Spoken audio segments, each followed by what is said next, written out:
Hello viewers, আসসালামু আলাইকুম। যারা ভ্যানিলা স্পঞ্জ কেকের মতো চকলেট স্পঞ্জ কেক তৈরি করতে পারে না, আজকে রেসিপি তাদের জন্য। তো কি করলে একদম পারফেক্টভাবে চকলেট কেক বানাতে পারবেন আর খুবই সফট হবে, সেই রেসিপি আজকে আপনাদের সাথে শেয়ার করব।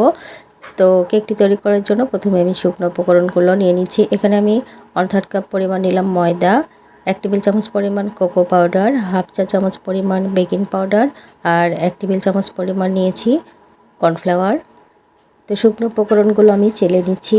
তো আমি এখানে একবার চেলে নিয়েছি আর অফ স্ক্রিনে আমি আরও 2-1 বার চেলে নিয়েছি, এতে করে কেকটা কিন্তু খুবই সফট হবে। তো চেলে নেওয়া হয়ে গেলে শুকনো উপকরণগুলো ভালোভাবে মিশিয়ে নিচ্ছি। মিশিয়ে নেওয়া হয়ে গেলে এক সাইডে রেখে দিচ্ছি। আর এখানে একটা মিক্সিং বলে নিয়ে নিচ্ছি রুম টেম্পারেচারে থাকা 2টা ডিম। তো ডিম থেকে আমি কুসুমটা আলাদা করে নিচ্ছি।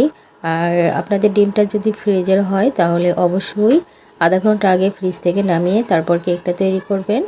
তো ডিমের সাদা অংশ আমি বিট করে নিচ্ছি। তো আমি কিছুক্ষণ বিট করে নেব। যখন দেখবেন একদম সাদাটে ভাব চলে এসেছে, এই পর্যায়ে আমি দিয়ে দিচ্ছি 1/3 কাপ পরিমাণ চিনি। তো চিনিটা আমি 2বারে দিয়ে বিট করে নেব। তো চিনিটা গলে আসা পর্যন্ত আমি বিট করে নিচ্ছি, তবে ওভার বিট করা যাবে না, তাহলে কিন্তু কেকটা কিন্তু ভালো হবে না। তো আমি চিনিটা গলে আসা পর্যন্ত বিট করে নেব। তো দেখতে পাচ্ছেন বিট করা কিন্তু হয়ে গেছে। এই পর্যায়ে আমি দিয়ে দিচ্ছি যে কুসুমটা রেখেছিলাম, সেই কুসুম আর হাফ চা চামচের মতো দিয়ে দিলাম চকলেট ইমালশন। তো ডিমের কুসুমটা দেওয়ার পর কিন্তু খুব বেশিক্ষণ বিট করা যাবে না, শুধু বিটারটা 1 থেকে 2বার ঘুরিয়ে নিলেই হবে। তো বিট করা হয়ে গেলে আমি শুকনো উপকরণগুলো আবারও চেলে 2বারে এভাবে মিক্স করে নেব। আর শুকনো উপকরণগুলো কিন্তু খুবই আলতোভাবে মিশিয়ে নিতে হবে, খুব কিন্তু তাড়াহুড়া করা যাবে না। আর মেশানোটা কিন্তু খুবই ইম্পর্টেন্ট। তো এই মেশানোটা যদি ভালো হয় তাহলে কিন্তু আপনাদের কেকটাও কিন্তু অনেক পারফেক্ট হবে। তো আমি কিন্তু খুবই আলতোভাবে মিশিয়ে নিচ্ছি। তো আপনারা কিন্তু তাড়াহুড়া করে মেশাতে যাবেন না, তাহলে কিন্তু ডিমের ফর্মটা কিন্তু বসে গেলে কেকটাও কিন্তু চুপসে যাবে। আর বাকি যে শুকনো উপকরণগুলো ছিল আমি আবারও চেলে নিয়ে দিয়ে দিচ্ছি, দিয়ে আবারও আমি ভালো করে এভাবে আস্তে আস্তে মিশিয়ে নেব। তো আমি আবারও বলছি, এভাবে কিন্তু খুবই আলতো হাতে শুকনো উপকরণগুলো মিশিয়ে নিতে হবে। তো এভাবে যদি তাড়াহুড়া করেন তাহলে কিন্তু ফর্মটাও বসে যাবে আর কেকটাও কিন্তু ভালো হবে না।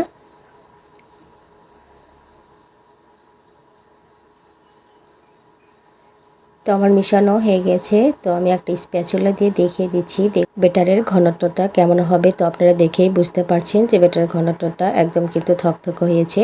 তো এখানে আমি বেক করার জন্য 6 ইঞ্চির একটা হাইট মোল্ড নিয়েছি। তো কেকের বেটারটা আমি মোল্ডের মধ্যে ঢেলে দিলাম। তো বেটারটা দেওয়ার পরে আমি এখানে বেটারের কাঁটা দিয়ে এভাবে ঘুরিয়ে নিচ্ছি, এতে করে ভেতরে যদি আর বাবলস থাকে চলে যাবে। আপনারা কিন্তু যে কোনো কাঠি দিয়েও এই কাজটা করে নিতে পারেন। তো আমি হালকা হাতে 2 থেকে 3বার ট্যাপ করে নিচ্ছি। তো এই কেকটা আমি ওভেনে বেক করব।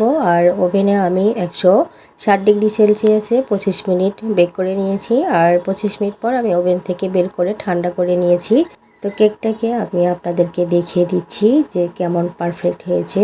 তো মোল্ড থেকে আমি এখন কেকটাকে আলাদা করে নিচ্ছি। আর দেখতে পাচ্ছেন কেকটা কতটা পারফেক্ট হয়েছে আর কতটা স্পঞ্জি হয়েছে, দেখেই বুঝতে পারছেন। এভাবে হাত 2 পাশ থেকে চাপ দিলে কিন্তু আবারও এক জায়গায় চলে আসে, আর কতটা স্পঞ্জি দেখেই বুঝতে পারছেন। তো কেকটাকে আমি 2টি লেয়ারে কেটে নিয়েছি। আপনারা চাইলে কিন্তু এই কেকটাকে 3টা লেয়ারে তৈরি করতে পারেন, তবে 1 পাউন্ড কেক কিন্তু 2টা লেয়ারে তৈরি করলেই ভালো হয়। তো 2টা লেয়ার তৈরি করার পরে দেখতে পাচ্ছেন ভেতরে কতটা পারফেক্ট হয়েছে আর কতটা স্পঞ্জি হয়েছে। 1 মুঠ করলে কিন্তু কেকটা 1 মুঠ পরিমাণ হয়ে যাচ্ছে। তো আমার এই রেসিপি হুবহু ফলো করে আপনারা যদি বাসায় তৈরি করেন তাহলে আপনাদের কেকও কিন্তু এরকম পারফেক্ট হবে। তো ভিডিওটি ভালো লাগলে লাইক, কমেন্ট, শেয়ার করবেন। আজকের মতো বিদায় নিচ্ছি। আসসালামু আলাইকুম।